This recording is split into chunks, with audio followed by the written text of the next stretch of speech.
Mahakumbh horror story. आज की ये कहानी थोड़ी अलग है क्योंकि ये 12 साल में एक बार होने वाले इंडिया के सबसे बड़े मेले महाकुंभ के बारे में है। रौनक त्रिपाठी एक 19 साल का नौजवान अपने माँ बाप और बड़े भाई अमित के साथ 2012 में पहली बार इलाहाबाद के महाकुंभ मेले में गया था। महाकुंभ का मेला बहुत पवित्र माना जाता है और इसका अनुभव अस्तित्व को बदलने वाला माना जाता है, पर रौनक के लिए ये एक रिलीजियस ट्रिप से ज्यादा एक एडवेंचर था। उसने अपनी दादी से कई बार सुना था कि यहाँ देव और असुर दोनों के किस्से छुपे हुए हैं और महाकुंभ के समय संगम का पानी अपने अंदर एक अलग सी शक्ति समेट लेता है। रौनक अपने परिवार के साथ संगम के पानी में स्नान करने पहुंचा तो उसने देखा कि वहाँ हर तरफ लोग मंत्रों का उच्चारण कर रहे हैं और हवा में धूप की सुगंध है। स्नान करते वक्त रौनक ने एक अजीब सी गर्मी महसूस की, जैसे उसके आसपास का पानी उबल रहा हो।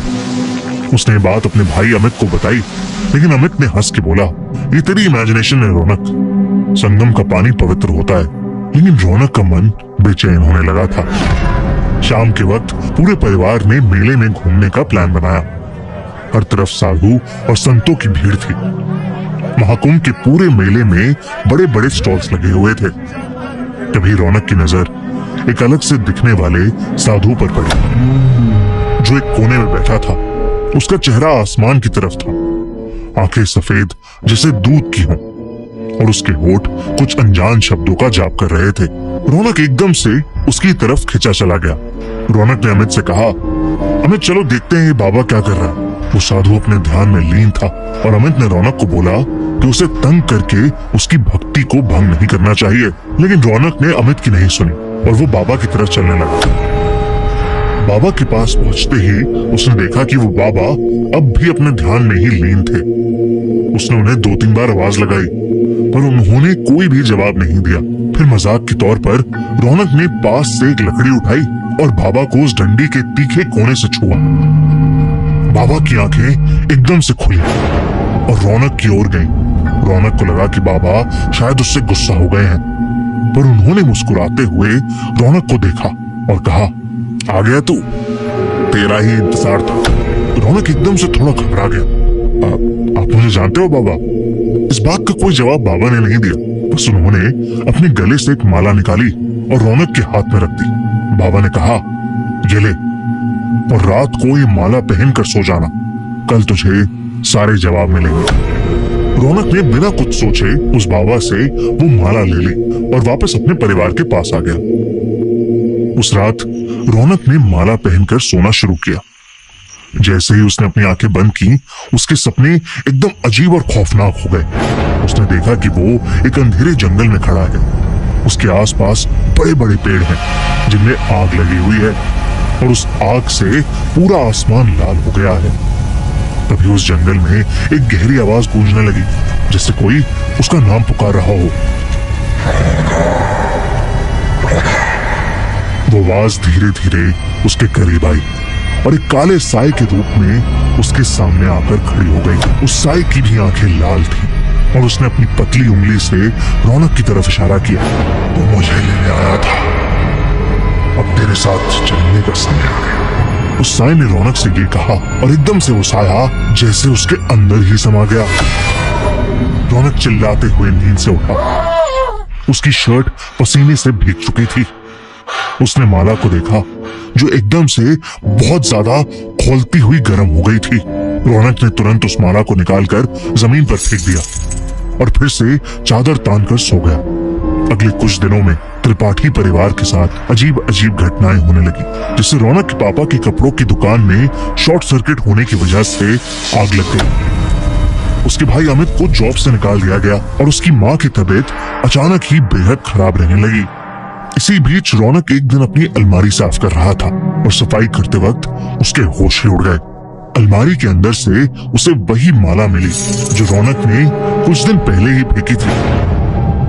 उसने अपनी मम्मी से बात की तो उन्होंने बताया कि वो माला उन्होंने ही संभाल कर अलमारी में रख दी थी। अब रौनक को यकीन हो गया था कि जो कुछ भी हो रहा है वो शायद उस माला की वजह से ही हो रहा है। उसने इस बार उस माला को जाकर कचरे के डब्बे में फेंक दिया। अगले दिन रौनक अपने रूम में लैपटॉप पर कोई टीवी शो देख रहा था। तभी उसे ऐसा महसूस हुआ जैसे उसके ठीक पीछे कोई खड़ा है। रौनक ने पीछे मुड़कर देखा पर वहां कोई नहीं था।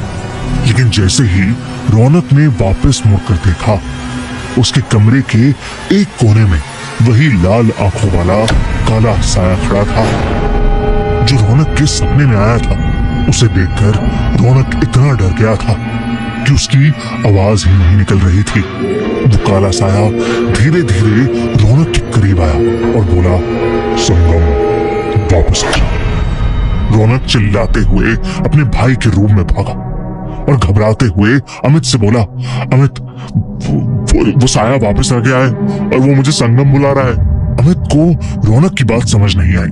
उसने उसे समझाया कि ये सब रौनक का वहम है और वो उसे कल सुबह मंदिर ले जाएगा, जिससे शायद उसका डर दूर हो जाएगा। पर रौनक उस रात सहम गया था।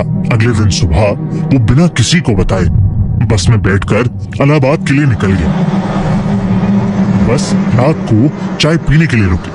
चाय पीकर जैसे ही रौनक ने वॉलेट निकालने के लिए अपना बैग खोला, उसकी रूह कांप गई। रौनक के बैग में वही माला पड़ी हुई थी। रौनक ने एक लंबी सांस ली और खुद को समझाया कि वो महाकुंभ जाकर उसी बाबा से मिलेगा, वो सब कुछ ठीक कर लेगा। और वो पैसे देकर बस में जाकर बैठ गया।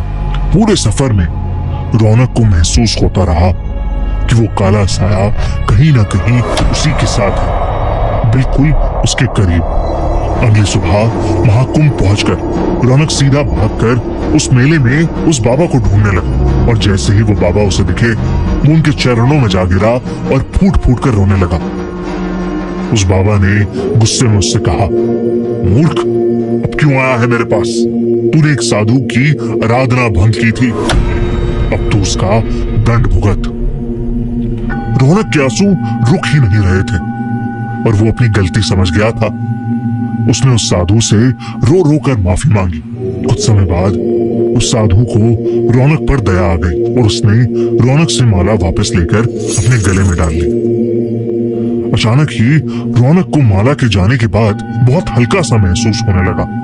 रौनक ने देखा कि वो काला साया बाबा के सर के ऊपर खड़ा है और कुछ ही देर में वो बाबा के अंदर ही समा गया। उस दिन रौनक ने एक बार फिर महाकुंभ में स्नान लिया और वो समझ गया कि कभी किसी भक्ति में लीन साधु को डिस्टर्ब नहीं करना चाहिए। घर आकर उसने सब कुछ अपने परिवार को बताया।